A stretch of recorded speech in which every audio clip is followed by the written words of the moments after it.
मेरे भी कुछ प्रश्न हैं, कृपा करके उनके उत्तर देंगे? अवश्य। आपका शिक्षण क्या है? आपके सिद्धांत क्या है?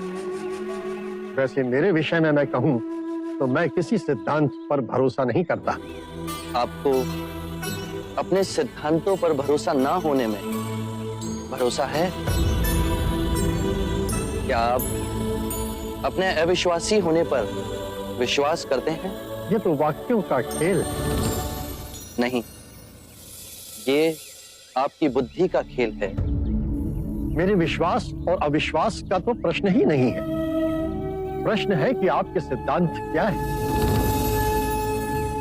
यदि कोई भी व्यक्ति एक बार किसी भी सिद्धांत को पकड़ लेता है तो सर्वप्रथम वो अपनी स्वतंत्रता खो देता है।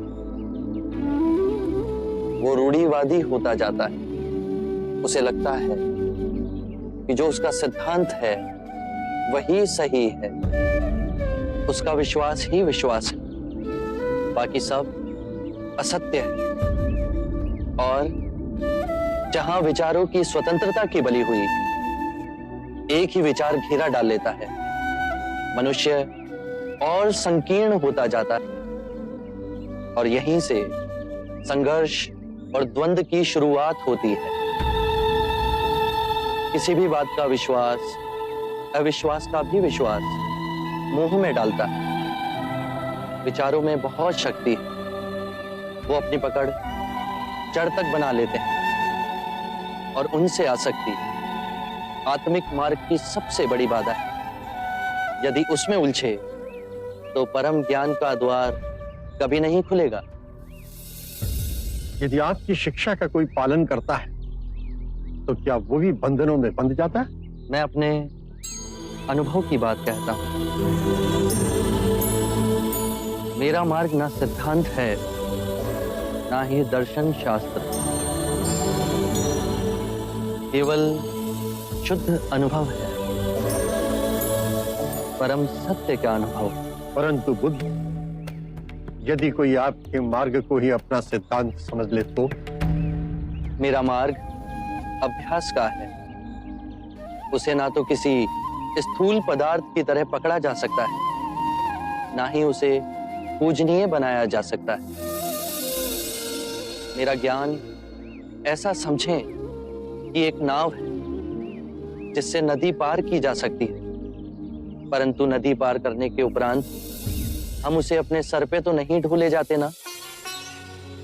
मन करता है कि आपके चरणों में गिर पड़ूं, किंतु अभी भी कोई ऐसी भावना है जिसकी पकड़ मुझ पर अब तक है।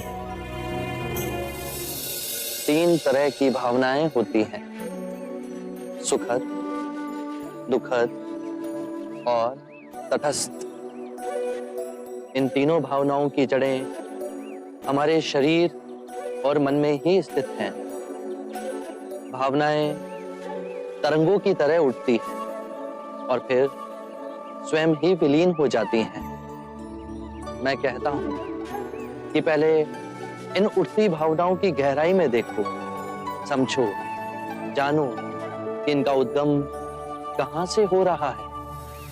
चाहे दुखद भावना आए या सुखद भावना, केवल ये देखो कि वो उठ कहां से रही है। जब उसके मूल में पहुंचोगे तो पाओगे वहां केवल शून्य है। ऐसा शून्य जैसे नीला आकाश। वो शून्य तो है, परंतु सबको अपने अंदर समेटे हुए है, एक चादर की तरह। बस अभ्यास करो, धीरे धीरे अभ्यास करते करते ये पाओगे कि लहरें उठना बंद हो गई। परम शांति की जो झील हमारे अंतर में है वो तो विचलित ही नहीं हो रही। फिर और गहरे में जाओगे तो पाओगे कि भूल कहां कर रहे थे। जो नश्वर है उसे अविनाशनीय समझ बैठे थे। अज्ञान ही सभी विषमताओं की जड़ है। मैं केवल ध्यान की बात कहता हूं। ध्यान से अज्ञान दूर होगा। अज्ञान ना पूजा से, ना व्रत से, ना चढ़ावों से, ना किसी तप से समाप्त होगा। बहुत देर निद्रा में रहे संजय। उठो, जागो, स्वयं को पहचानो।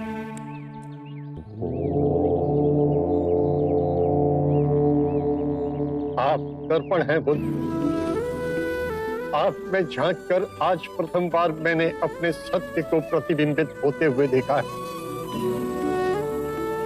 अब मैं अंधों का जीवन व्यतीत नहीं करूंगा। मुझे अपना भिक्षु स्वीकार कीजिए।